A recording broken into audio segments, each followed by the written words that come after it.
Renegades of Puck to the trenches. It's time for Renegades of Puck TV. Welcome to the bunker. Welcome to the essence of no half steppin'. I'm your host and captain, Crazy Charlie Saunier, and before we get started on the no half steppin' hockey coverage, let me direct you to our home website of renegadesofpuck.com. Once you're at renegadesofpuck.com, you'll learn all of the information about the Renegades of Puck. And once you click on that merchandise link, you will find immediately our classic logo t-shirt, our Pride logo t-shirt, all of our special event t-shirts, and then, of course, all the gimmicks we are known, loved, and famous for. Socks, throw pillows, wall art, bed sets. It makes no difference to the Renegades of Puck. Our logo is on over 50 items, and we've sold out so that you can buy in. So we sure would appreciate each and every one of you picking up some ROP merchandise. You can certainly help us out on social media and all of the different platforms out there.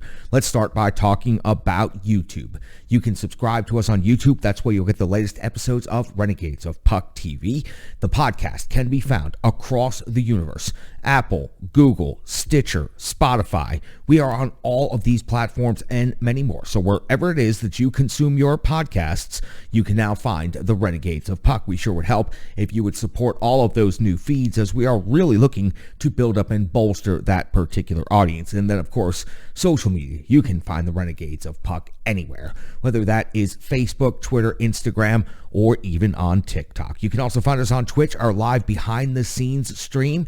It is a lot of fun over there. If you are any F-bombs, second takes, or mistakes, you're going to find them over there on our Twitch feed. So again, there are so many different ways that you can consume the essence of no half-steppin'. We would appreciate if you would use your favorite, or we would prefer if you would use every single one of them. You can become a partner of the Renegades of Puck by going to Venmo and just searching out Renegades of Puck, or you can scan the QR code that's currently on your screen. Becoming a partner of the Renegades of Puck means helping us make significant upgrades here to the bunker. You can tell by the sound we've been able to make significant upgrades as of late. You see our brand new piece of equipment right over there. Well, that is thanks to generous donations from viewers and listeners just like you. So again, every donation made to the Renegades of Puck goes directly to helping us increase and improve everything that we are doing here with the Renegades of Puck. We have a lot of ambitions, and the summer of no half steppin' is just getting underway. So please become a partner of the Renegades of Puck. Every single dollar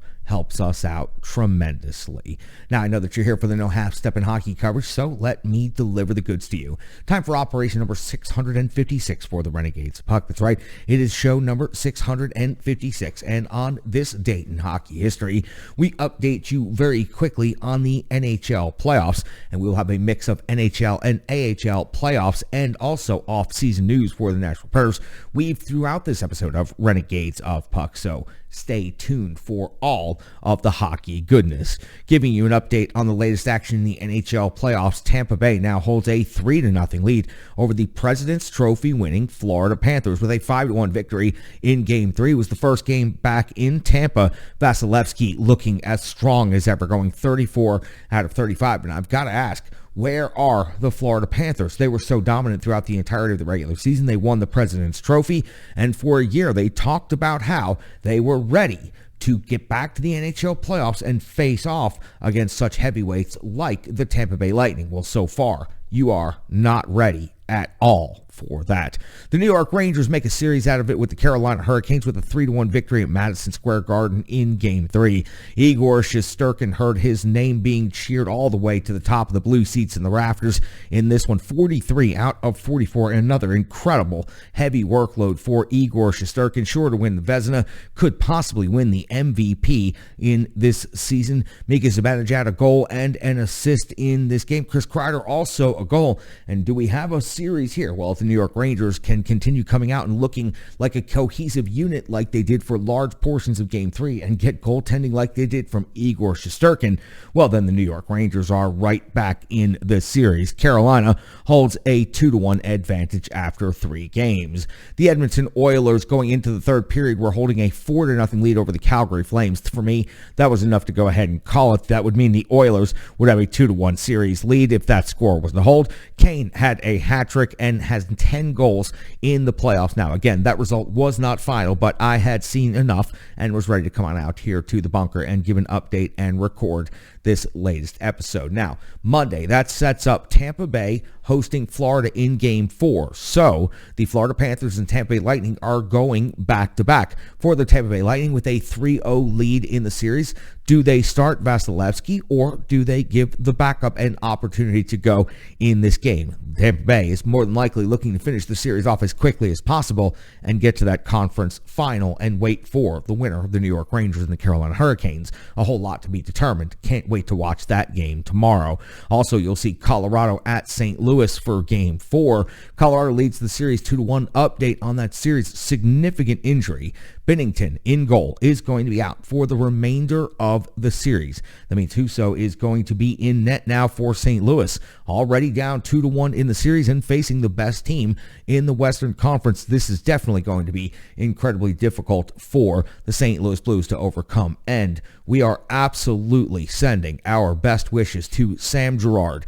Broken sternum, former Nashville Predator, of course, current Colorado Avalanche defenseman, a broken sternum in that game from a very heavy, physically vicious hit in Game 3. He is, of course, going to be out for the remainder of the playoffs. Hope he is healthy and ready to come back next season. Tuesday, you will have Carolina in New York at Madison Square Garden take on the Rangers in Game 4, and Calgary will be looking to even up the series against the Edmonton Oilers in Edmonton. That gets you all caught up on everything that's going on with the NHL playoff bracket at this time. Now we can flip things over and talk about the Milwaukee Admirals and the AHL playoff bracket for just a little bit. Expect Rachel Kay in the trenches and also expect Brian Baston on this topic coming up after the full game recap. Did I mention a full game recap? Well, that is presented to you by Rebirth Sports. Incredible partners of the show. Rebirth Sports, you can find their work at rebirthsports.com, and you can also find them on social media, and I'd encourage you to look up their work and give them a follow on Instagram, on Twitter, and also on Facebook. You see me wearing the Renegades of Puck home jersey right here in the bunker right now. You also see the road jersey, the third jersey, all the jerseys that I wear in league play for the Mighty Drunks here in Middle Tennessee, or if I'm skating in charity events like the Wish Cup or on Lake Nokomis for the United States Pond Hockey Championships. Everywhere I go, everywhere I skate, everyone wants to know, where did you get those threads? Answer is simple. Rebirth Sports. Check out their work today. Now let's get into that full game recap, and we go all the way back to May the 22nd of the year 2022, and the Milwaukee Admirals were in Chicago to face off against the Wolves in Game 2 of their best of 5 series. Carl Taylor deploys his lines in the following way. Tommy Novak unable to go in this game, unfortunately, as we had feared, leaving Game 1 in an injury. So the new lineup looks like this. Huntington, Glass, and Burke. Smith, Parsinen, and Grimaldi. Lebate, Knott, and Schneider. Afanaseyev, McLean, and Olivier. Delgado, Blugis, McLaughlin, and Davies. Willsby and Donovan, some late scratches on the decor, and Conor Ingram gets the start in net for the Milwaukee Admirals. And at 1:24 of the first period, Ingram has to come up with a save on Jacobs. It's the first shot on goal of the game for either of the teams. At 1:42, Lyon comes up with a save on Lebate off of the rush. And now that is the first shot on goal for the Milwaukee Admirals. Now we are into the game. 4:01 of the first period. It's Gust coming up with his second goal of the playoffs. He finds the loose puck in the slot. He converts using the backhand, giving the Chicago Wolves a 1-0 lead. Well, at least it took the Wolves 3.5 minutes longer to score in Game 2 than it did in Game 1. At 4:39 of the first period, Conor Ingram's coming up with a save on Podorowski, and 7:48, Lyons coming up with a save on Parsinen. At 8:41, Lyon comes up with a save on Blugis, plus a rebound poke by Lebate. 13:52, Huntington's fourth goal of the playoffs comes off a scramble jam with some finish. There were multiple opportunities to put this puck in the net, and Huntington finally does, putting Milwaukee on the board, tying this game up at 1 apiece. But at 15:10, Gust is back on the score sheet again in this game. Now his third goal of the playoffs, second of this period. It was a deflection of a long shot in the low slot. Chicago back on top, 2-1 at 17:32. We see Podorowski get his third goal of the playoffs, and that is a wrist shot from the left circle on a broken play. Davies had no stick, tried to kick the puck, but was unable to make the play at the blue line, setting up an easy scoring situation for the Chicago Wolves, who now lead this game 3-1. At 19:02, Chatfield's off to the box, 2 minutes for holding, giving the Admirals an opportunity to go on the power play before the end of the period. They would be able to generate some good pressure, but would have to carry it on over into the second period for the clean sheet. At the end of the first period, Chicago is winning the game 3-1, but Milwaukee is out shooting Chicago 15-8. On that carryover of 1:02 of the power play into the second period, well, just 3 seconds into that, we see Smallman take a penalty, 2 minutes for high sticking. That leads to a 5-on-3 for a total of 59 seconds in favor of the Milwaukee Admirals. Lyon goes to work on Grimaldi not once but twice after they are able to kill this off. As happens so often, the momentum shifts in the favor of Chicago Wolves. 3:47. Noson's scoring his third goal of the playoffs. He receives a perfect feed while cutting down the slot and finishes easily over Conor Ingram's shoulder. 4-1 now in favor of Chicago. Ingram comes up with a save on Rees at 6:07, but at 7:33, LaJoie comes up with his second goal of the playoffs. Another backhand finish for Chicago. Now a 5-1 game in favor of the Wolves. Nason's off the box at 8:54, 2 minutes for interference, but on the continuation, LeBate ends up picking up a 2-minute penalty for roughing. Now, we have seen LeBate lose his head a couple of times now in the playoffs and negate power plays for the Milwaukee Admirals. This is another one of those situations. 2 minutes for roughing creates the 4-on-4. Then we see Donovan off to the box, 2 minutes for slashing. This leads to a 4-on-3 for 1 minute and 26 seconds. And that's where we see Smith converting for Chicago, making this game 6-1. A one-timer from the right circle. At this point in time, Ingram out of the game and Cooley is into the game, but then Nason back on the score sheet immediately. Now his fourth of the playoffs. Chicago is up 7-1 in this game. 13:22 of the second period. Levo's off to the box, 2 minutes for cross-checking, but then Davies goes off to the box, 2 minutes for roughing, and also picks up a 10-minute misconduct. Another situation. Now, I know the score is out of hand at this point, 7-1, but a situation where the Admirals were about to get another power play, and Davies, who is experienced enough, goes and takes a roughing minor for no reason at all. He sought out the player and caused the situation. That's why he got the additional 10-minute misconduct, and he also alleviated the Milwaukee Admirals of their power play situation. At 19:15, we see Nason's fifth goal of the playoffs as he stucks the puck in as Cooley is squashed. The D caused the collision, so there is no reason to wave off the goal, but this is now an 8-1 game at the end of the second period, with Milwaukee outshooting Chicago 25-21. Now, going into the third period, we are going to, of course, limit the notes and limit the analysis to only the big score sheet events, because at 8-1, neither of these teams are going to be playing at their absolute no half-step and best, so neither are our notes going to contain our no half-step and best. 101 of the third period, though, Cole Smith for the Ads gets his second goal of the playoffs, making it 8-2, a low circle trickler behind Lyon to give the Admirals their second goal of the game. 4:36, Person is off to the box, 2 minutes for high sticking. Knott goes off to the box, 2 minutes for cross-checking, a 5-on-3 for 151 in favor of the Chicago Wolves. They are unable to score. At least they do not score. 11:31, Olivier's off to the box, 2 minutes for tripping. 17:38, Donovan and Olivier and a whole bunch of others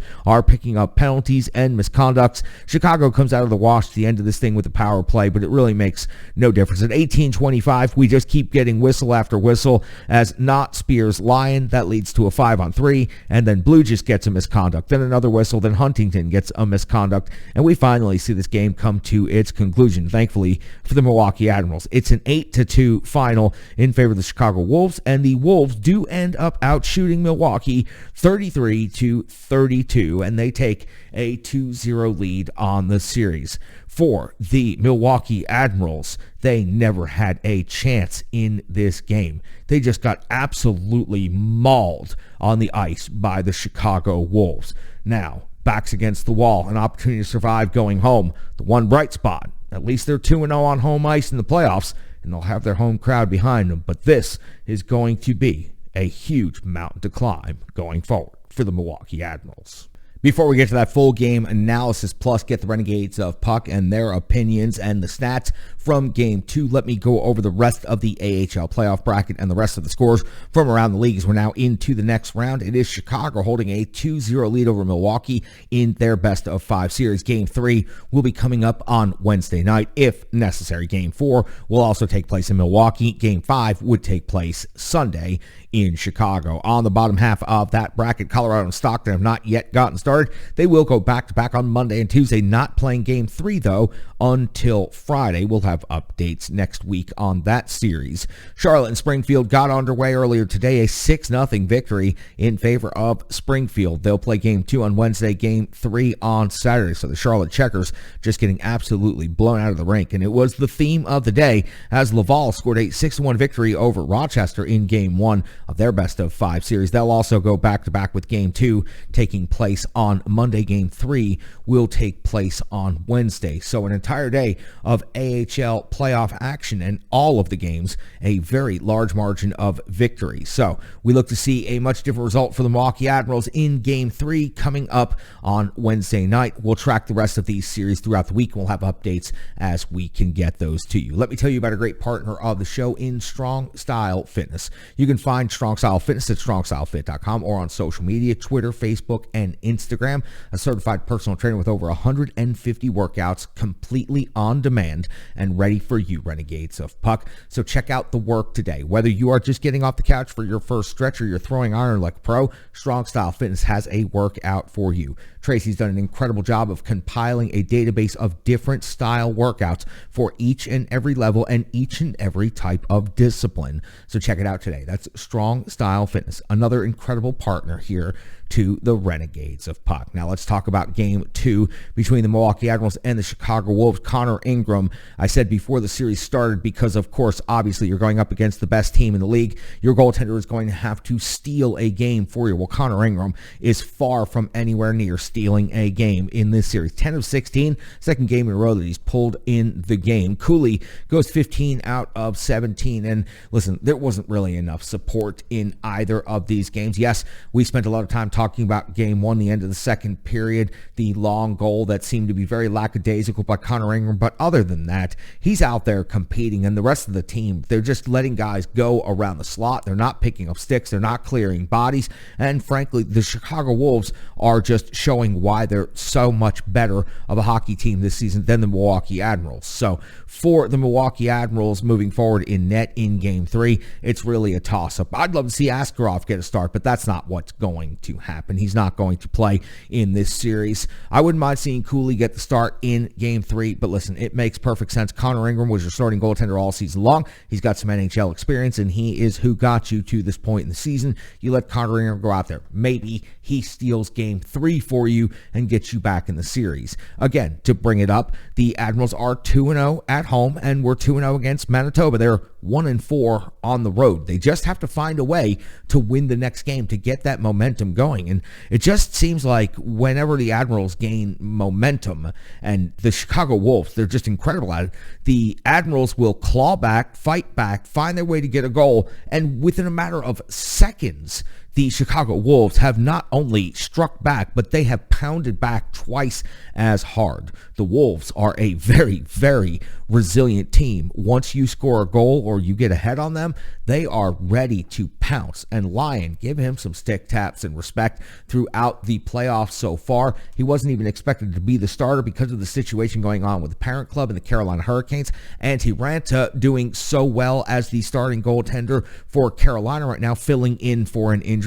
And now you see how everything ticks upwards, and now Lyon is undefeated in the playoffs and has looked pretty incredible against the Milwaukee Admirals so far. But again, there's always an opportunity to find a way with your home crowd behind you, and an opportunity against a rival that you know extremely well. But you've been outscored 14-4 in 2 games, 6-2, 8-2, and frankly, it just hasn't been competitive enough. I like the talk. Carl Taylor said he really liked what he saw in Game 1. He didn't think the score was indicative of the play in the game. Well, in this particular game, the score was indicative of the play. The Admirals were not as good in Game 2 as they were in Game 1, and Conor Ingram now has been pulled 2 games in a row. For the Admirals, they have every opportunity to find a way to keep this series going. It's a best of 5, so their backs are against the wall. You don't want to see handshakes on home ice, and you certainly don't want to get swept like the parent club did. So for the Milwaukee Admirals, they will have to come out and they will have to play the best game that they have played in the playoffs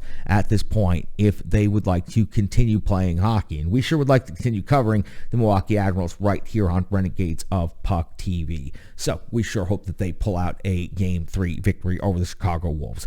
Rachel K is from ontheforecheck.com, and she's in the trenches right now at the Renegades of Puck. She's got a wrap-up of everything that's happened in the first 2 games over the weekend between the Admirals and the Wolves. So here she is from ontheforecheck.com. It's Rachel K. Hey there, Captain. It's Rachel. I'm checking in post-game. It's not really been a great Sunday for our Admirals. Hasn't been a great Sunday overall. Chicago just has scoring from all over. Milwaukee can't seem to find that second gear. Chicago has had another level all season long, and most teams cannot even think about matching them. It's kind of disheartening, but we have to keep our heads up. Big names for Chicago really put forth some points today. Jamison Reese, David Gust, and, largely no response from our Admirals. They were flat today. They had no legs. They allowed Ingram to get shelled from nearly every angle. It was awful. And the third, they allowed some really silly penalties. Those penalties result in some dangerous stuff, though. It was very, very disappointing to see. Special teams when you don't have it, and penalties when you can't take them, not a great way to end your Sunday, ads. It's almost like they're rolled over and quit. I know Coach Carl Taylor will not be happy with this result, and he'll make it known post-game. For the veterans, their play makes an impression on the younger skaters in the organization. Firing up the veterans and challenging the youngsters is what Coach Carl Taylor really excels at. But our friend Patrick from AHL.com thinks Wolves coach Ryan Warsawski will demand more of his players as well. Tell me what you think, Captain. I really don't know. What's Game 3 going to look like? Remember, Chicago just needs one more win to move on. The Admirals will have their home crowd behind them at home for Game 3. But will that be enough? It'll be a big game. I'll expect lots of special teams, more than a few guys sitting in the box, just like tonight. It was good seeing Jeremy Davies back from a trip to the locker room with a potential injury, though. Those penalties really can get dumb, but knowing that Davies is okay really did make me happy. Once again, it's really good to see the support the Wolves have for a home game, and their fan base is really excited and fired up for that team. For an AHL squad, that's a really big deal. Chicago will be a fun team to watch going forward, but remember, this series isn't over. Milwaukee went up 2 big wins over Manitoba before losing 2 straight to Manitoba up in Winnipeg. I think that the Admirals really have a shot, but with their home crowd behind them coming up next week. You tell me, Captain. Let's see what our Admirals can make happen. As always, sink 'em. Back to you, Charlie. Thank you so much, Rachel, for jumping in the trenches with the Renegades of Puck. There is no better authority to have on the show than Rachel K when it comes to talking Milwaukee Admirals and American Hockey League playoff action. So stick taps, love, and respect to you, Rachel. We sure do appreciate everything that you do, not only for us here in the ROP, but what you do for OTF as well. Let me go over the box score real quick, and let me snag that from right here in front of me. That's right, those were Pucks' paperweights that you heard right there. And I can go down the Admirals box score, but honestly, after 2 games and only 4 goals, there's just not a lot to talk about. Huntington, we've talked about him quite a bit over the last couple of shows, and Cole Smith, good to see him on the score sheet. But other than that, there's not a whole lot to talk about, so I'm just going to basically drop that sheet and flip it over to the Chicago Wolves box score just to see some of the more impressive numbers that you're seeing in this series. You saw Nason with 3 goals in this game, 7 shots on goal. Highly impressive. David Gust was trying to work hard to get the hat trick there towards the end of the game. He had 2 goals and assists, also had 7 shots on net in this game, and it is just impressive to see throughout the lineup of the Chicago Wolves just a bunch of high-scoring players. And there's Alex Lyon, 30 of 32 in this game, and again, I mentioned it, he's 5-0 in the AHL playoffs. He's undefeated, and he wasn't even anticipated to be the starting goaltender for the Chicago Wolves. It's amazing how the domino theory happens and everything trickles down, but to see for the Carolina Hurricanes down through their system into the Chicago Wolves, how one injury at the top has shifted everybody's position, and they're finding success in every one of those positions. It is really, truly quite an incredible story to watch and to track as far as a hockey story. And for the Carolina Hurricanes, clearly they have done a very good job of working to build up their goaltending and to build up their roster. So that was the box score, but there's always more inside the numbers than just the box score. So let me do diligence proper here and kick it over to the Renegade Analytics desk and let you talk to Brian Baston for a couple of minutes. He's got the charts you need to see and the numbers you need to know. He's also from ontheforecheck.com. He's got one big stat from the Renegade Analytics desk. Thanks a lot, Charlie. Once again, we sit here and we talk about a similar topic, something that we talked about throughout the playoffs for the Nashville Predators and now seems to be a recurring theme for the Milwaukee Admirals, and that is just absolute blowouts and goaltending nightmares, really. Once again, the Admirals fell in Game 2 against Chicago, against the high-powered Wolves attack. And once again, it was not a good look for either goaltender that saw time. Once again, Conor Ingram was pulled from the game, and we're going to talk the goaltending performances and which goaltender should be starting and if there's any issues and where they stem from in today's One Big Stat. Now, Devin Cooley, coming into these playoffs, he started the first 3 games of the first round series against Manitoba.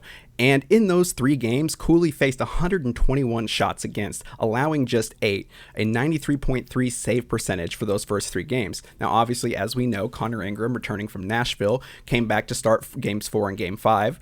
And unfortunately, in game 4, did give up 7 goals on 37 shot attempts, but did stand tall in a Game 5 performance, which was an incredible defensive performance for the Admirals, facing just 27 shots and just giving up 1. Things have been a little bit worse since then. Obviously, we know that Conor Ingram and Devin Cooley both appeared in both these games. Ingram obviously getting more time at about 70 minutes, where Cooley was sitting at about 49. And Cooley, again, looks about where he was supposed to be in the first 3 games, 30 shots against in those appearances with only 3 goals allowed. Now, obviously, he's coming in towards the end of the game. They're blowouts and may not be a true indicator of how they've been.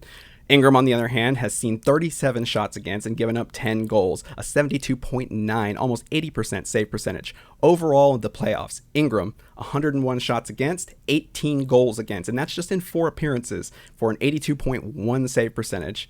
Cooley has 151 shot attempts against on just 11 goals against with a 92.8 save percentage with just about 30 minutes more of game time than Ingram in these playoffs. Obviously, you can see that there's stretches where these goaltenders are facing a tremendous amount of shots or they just are not getting any help whatsoever on offense or on defense.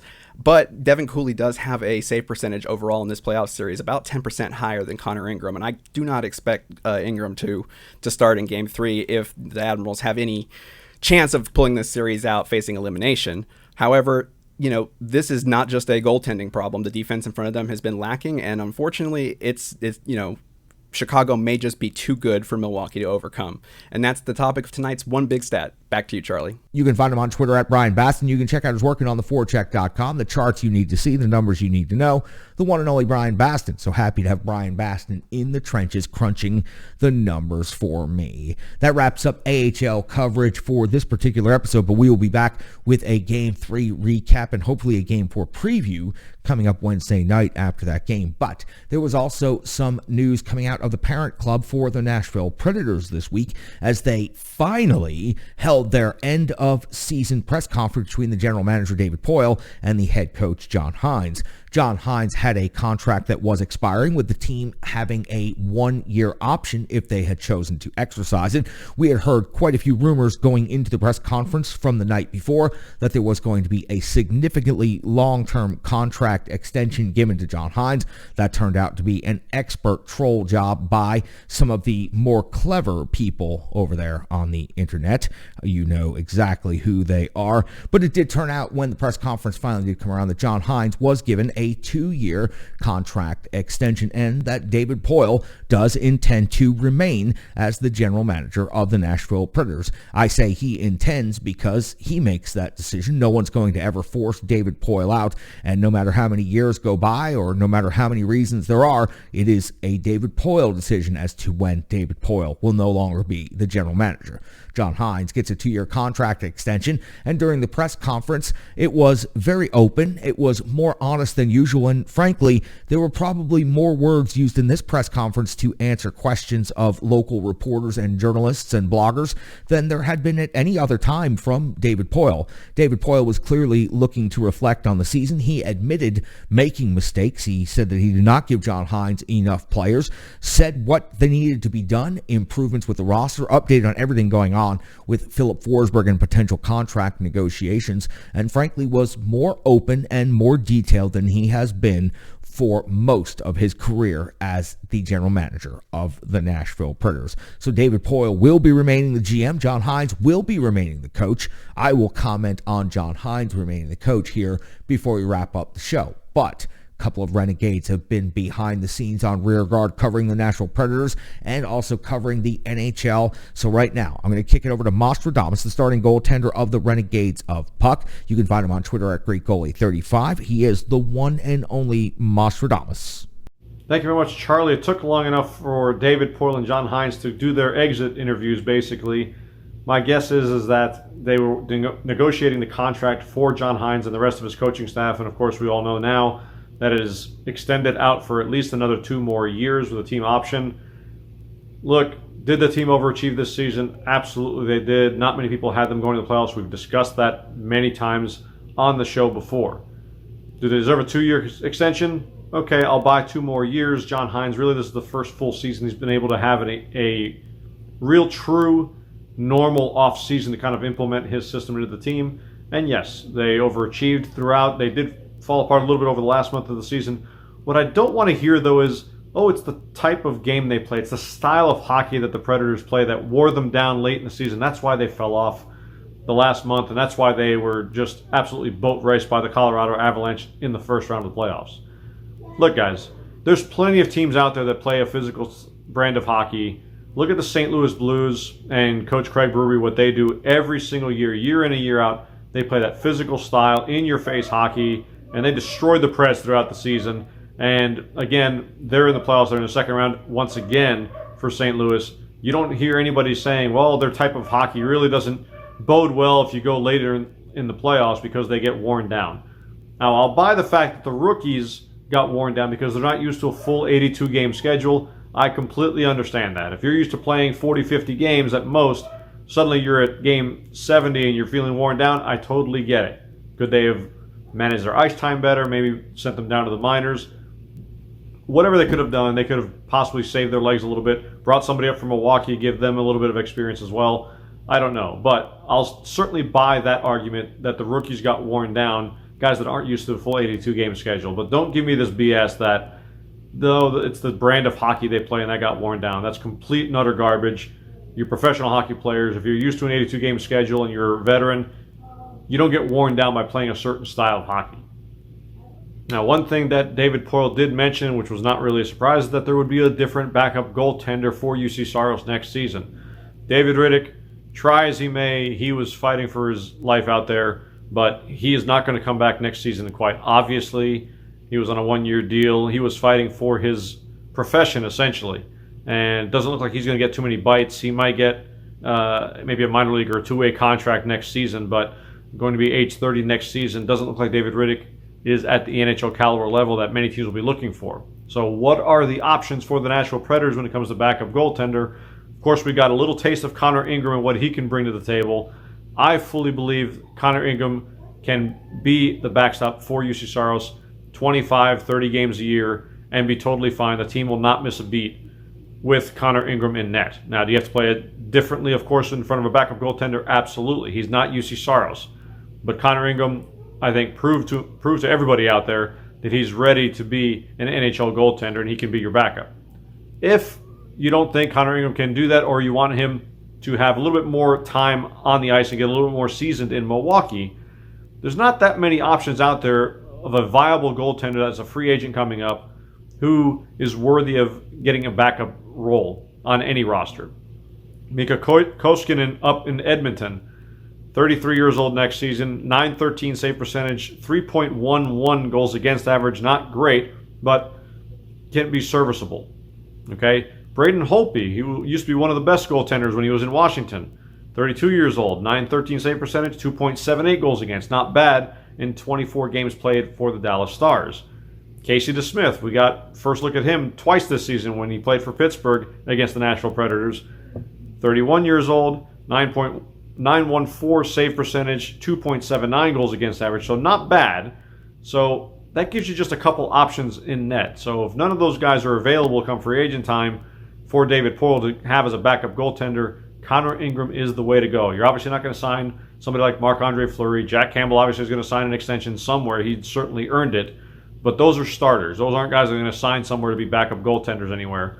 So you have 3 other options if you don't have Connor Ingram. Look for those names in free agency. If David Poile is looking for a veteran backup to UC Saros to give them a little bit more rest than he did this season, there are your options. Koskinen, Braden Holtby, and Casey DeSmith are the likely front runners to be the backup goaltender for the Nashville Predators next season. You can find him on Twitter at GreekGoalie35. He is the one and only Mostradamus. I appreciate Mosh coming in the trenches and talking about John Hines and David Poile and the Nashville Predators season wrap-up press conference. Sean C. Smith was on the front lines, and he was in the trenches at the press conference. I know because he posted his photo of an empty podium and table at one point, indicating to me that he was in fact one of the many that were in attendance at the press conference. Sean C. Smith was on the front lines. He also had an opportunity to speak one-on-one with the head coach, John Hines, after the press conference was over, all the announcements were made. Sean sat down and took a few minutes to lay out all of his thoughts about David Poile, John Hines, what he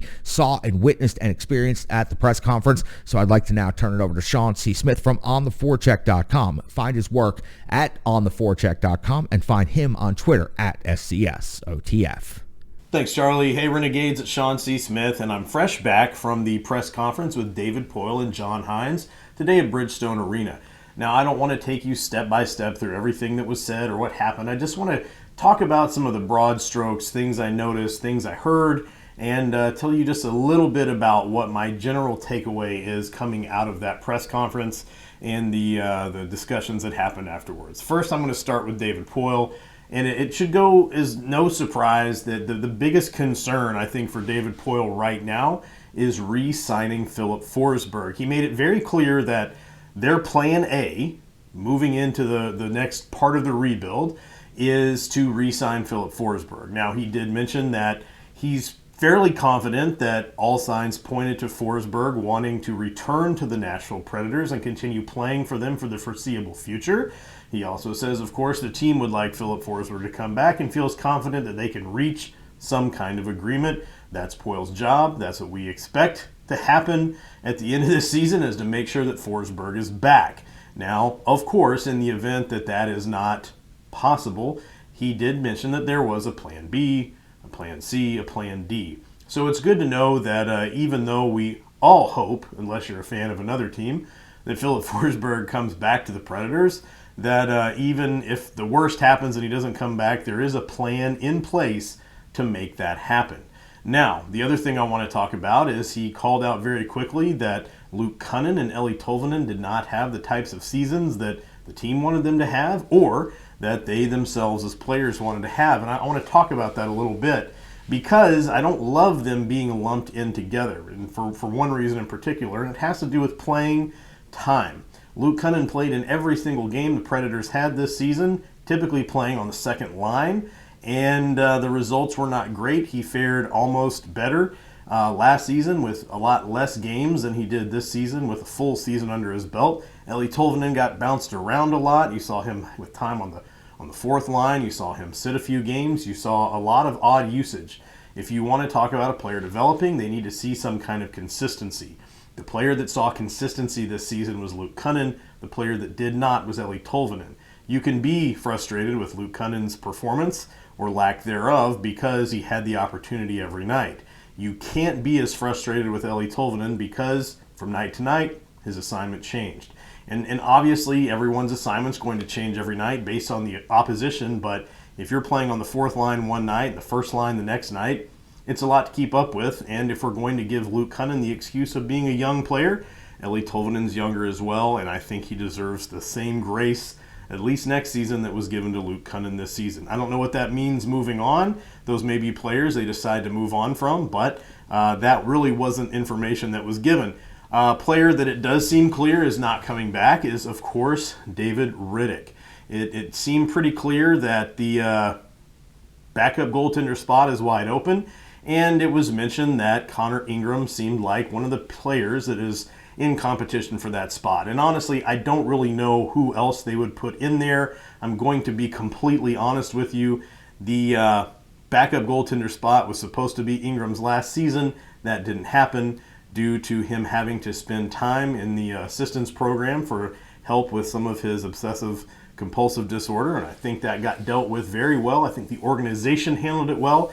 I think Conor Ingram has come back in a much better place than he was when he left, and I'm looking forward to seeing what he can do with a full season in Nashville. But last season was supposed to be his first full season in Nashville, but because he wasn't available, they had to kind of shore things up behind UC Saros, and they went with a veteran that they could afford. And they got David Riddick. That didn't work out. It was a 1-year contract. It has expired. I don't foresee them coming back to David Riddick at all. Now, here's the thing. We also heard that John Hines' entire staff was given a 2-year extension. Now, Hines' original contract was over. He did have a 1-year option they could have exercised. Instead of exercising the 1-year option, they gave him and his staff a 2-year extension. Look, if you're watching this on a link that you got from Twitter, I probably know how you're thinking about this already. If you're watching this on a link you got from Facebook, then you probably need to turn this off or just fast forward until you see Charlie. I'm going to give you a moment to do that now. Okay, look, if you're still with me, here's the thing. I don't have a problem with Hines staying in Nashville for 2 more years. I'm going to go out and say, again, as I've said many times, I think Hines is an outstanding coach. David Poile was very, very quick to take responsibility for the team's failure, saying, I didn't give him the players he needed to get the job done. And I don't think anybody out there, whether you're a Hines fan or not, can argue with that. We've all complained all season long about players on the team that we didn't think were cut out for this role, either on this specific team or even in the NHL in general. We all know that. We've all heard that. Everyone's made that complaint about people they'd like to rifle into the sun. There have even been memes made of specific player yeeters to get them off of the team. But here's the thing. David Poile is going to take accountability for that. I appreciate that. I respect that out of David Poile and say that I've got to get some better players for next season. Now, of course, number 1 priority, number 9, Philip Forsberg. Beyond that, he's looking for some power, some scoring power on that second line. That's where he really felt like everything kind of fell apart, was that your top players have to be your top players. And this season, the top players were, in fact, the top players. But behind them, there wasn't a lot going on until you got down to the third line. One player he mentioned in particular as doing a great job this past season was Yakov Trenin, as well as Tanner Jeannot, and even Colton Sissons, praising that third line very heavily. So we have this big gap on the second line that needs to be addressed. That's what Poile's planning on doing. Now, the thing I want to say is that I like Poile's plan. I like that he doesn't want to tank. I don't think that's what anybody really wants.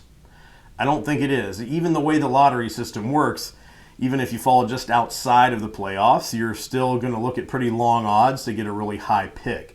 So I know others may disagree with me, and that's fine. We can disagree and still be friends. But the reality is, I don't want to watch this team suck for a year or two and hope that we'll get a number 1 draft pick. I'd rather say, hey, look, we've got some good things in place. Let's take some players deeper in the organization, add them where we think they'll be successful, and then pull in some guys from the outside to fill in the rest of those spots. I think that's exactly what they're going to do. And quite honestly, I do want to say that while I like the plan, I feel like Poile was a little too quick to rest on his laurels and his prior accomplishments and past successes to kind of excuse himself, saying, hey, look, we may not have been that good this year, but remember 17-18? That was pretty good, wasn't it? And I don't know that that's the way I would have gone. I'm not the general manager of any team, much less an NHL team. So I don't know what I would have said in that situation, but that's not exactly what I think the fans wanted to hear. Although it was nice to hear Poile reiterate that he had very good confidence in the fan base that they were going to stick around and be there and be loud and proud. And I think that's true. But the most important thing I want to say, aside from Poile talking about how every team rebuilds every year while offering his reasons and excuses for not winning the cup, Poile had to do that this season. 30 other NHL general managers have to do that as well this season. And every season, 31 of them have to do it. So it's fine to get frustrated and be mad, but the reality is only one team's going to win the cup. And if that's going to be your measure for success, the odds for you to meet that goal year in and year out are pretty low. So you're already fighting a losing battle if your marker for success is win the Stanley Cup. 31 guys are going to be disappointed every year. So let's not, you can judge harshly, but let's not go crazy expecting to win the Stanley Cup year after year. That just doesn't seem like it happens. So let's talk about John Hines. I did have the opportunity to talk to John Hines after the press conference was done. One of the things we talked about was really interested in this answer was, they've spent a very long time this season and in his 2 previous partial seasons with the team establishing an identity for this team. And it was very apparent what that identity was until the last few games of the season in the playoffs. But my question was whether or not when they started looking for those second line players, were they going to look for players that were physically aggressive or guys that could add some benefit on the scoring side of things? And of course, John Hines said that they're looking for guys that can score. He also wanted to reemphasize that playing physical and being aggressive didn't mean that you needed somebody who could punch faces or just drill guys into the board relentlessly. He said he felt like they'd pretty much shored things up on that front for the team and that they were looking for guys that could score. Now, he did mention Philip Tomasino, and he talked about Philip Tomasino as a guy who can play the physical type of game needed to be a successful scoring guy on the second line. But he said, look, he's not going to go out there and fight guys. He's not going to go out there and cause problems, but he is going to have to go out there and show that he can play the type of game needed to get himself the time he needs to do the things he needs to do in the offensive zone. He felt like Tomasino improved quite a bit, and from what I can tell, it seems like the plan will be for Tomasino to try to get minutes on a much higher line next season. And if you want scoring on the second line, that's a guy that everyone was clamoring for to be on the second line all season long. Looks like he'll get his chance. Whether or not he sticks really has a lot to do with how he takes this offseason, what he does, how he practices, how he improves, and what he looks like when training camp comes around. Other than that, it was really a good opportunity to talk to both David Poile and John Hines. Also got to talk to Sean Henry as well.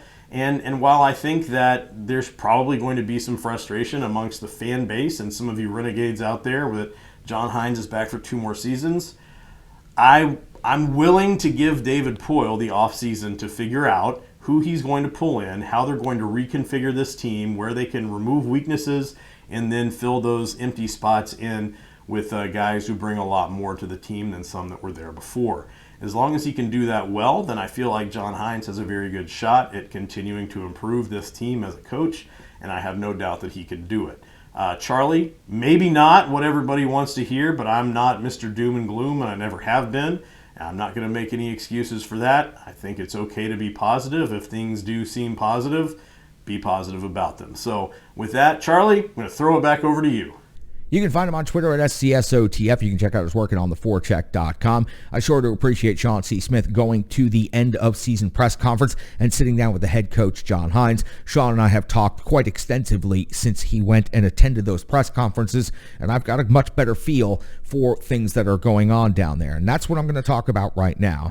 John Hines did some very good things. I laid these out on the most recent episode when we did the season autopsy for the Nashville Predators, so I will briefly highlight a couple of those. He instilled an identity in this team, a team that was broken. If you remember back to the Winter Classic when the Nashville Predators were in Dallas facing off against the Dallas Stars, and we saw the most remarkable behind-the-scenes footage of the Nashville Predators in that 4-part documentary series, Road to the Winter Classic. What you saw in the final episode that took place during the Winter Classic itself was a broken team. The captain, Roman Josi, stood in the locker room with tears in his eyes. Several of the other players that you had come to know and love, like Ryan Ellis, like Victor Arvidsson, all of them had the same dejected, broken looks on their faces. You had players who had been all-stars in their careers who suddenly couldn't find the back of the net. You had plenty of other situations unfolding. The Kyle Turris situation, all of the things happening behind the scenes. Peter Laviolette was always going to be a coach with a shelf life. We predicted it, and we were spot on with the timeline. It is 5 years before he burns out an entire city, and that's exactly what he did, and his team was broken. John Hines was handed a broken middle-of-the-pack team and asked to build up more careers than he could possibly ever imagine. How did he start doing that? He started by having conversations with those players and telling them what he expected of them. Apparently, these conversations started to put players more at ease and have them less walking on eggshells around the locker room and around the hallways of Bridgestone Arena. He instilled an identity, a tough identity, one that could be relied upon each and every night of the regular season. Unfortunately, something happened in the postseason. That identity did not come through. But for the majority of the regular season, that identity was not only there, but many nights against very good teams, it was highly effective. The Nashville Predators had a very good season series against the Minnesota Wild, also against the Calgary Flames, two of the best teams in the Western Conference. Also fared quite well against the Los Angeles Kings, another playoff team. So the identity and the toughness definitely was working, and then to see Forsberg, Duchesne, and Yossi all break franchise records that we thought were unreachable. This is coaching helping make players better. So for John Hines, were there things that could have been improved upon? Yes. As playoff success eluded him to this point, 100%, and we need to see an improvement in that in the very near future.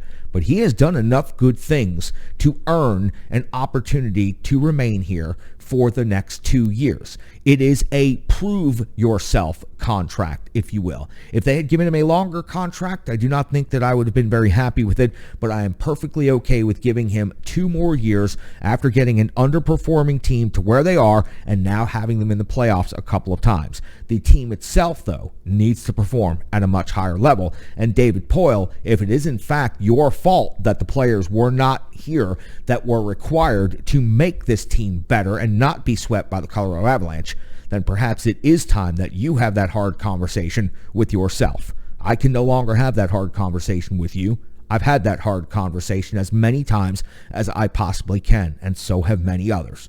You're the only one that can come to the conclusion that your time as a general manager at the NHL is over. For Mostradamus, for Sean C. Smith, for Rachel K., for Brian Baston, for K. Perk. We sure do appreciate each and every one of you jumping in the trenches with the Renegades of Puck. We'll be back to cover Game 3 of the Milwaukee Admirals and the Chicago Wolves in the AHL Playoffs. And, of course, we'll continue tracking everything going on with the Nashville Predators and across the NHL landscape. We appreciate each and every one of you taking the time, and we appreciate each and every one of you just for being no half-steppers. Stick taps, love, respect.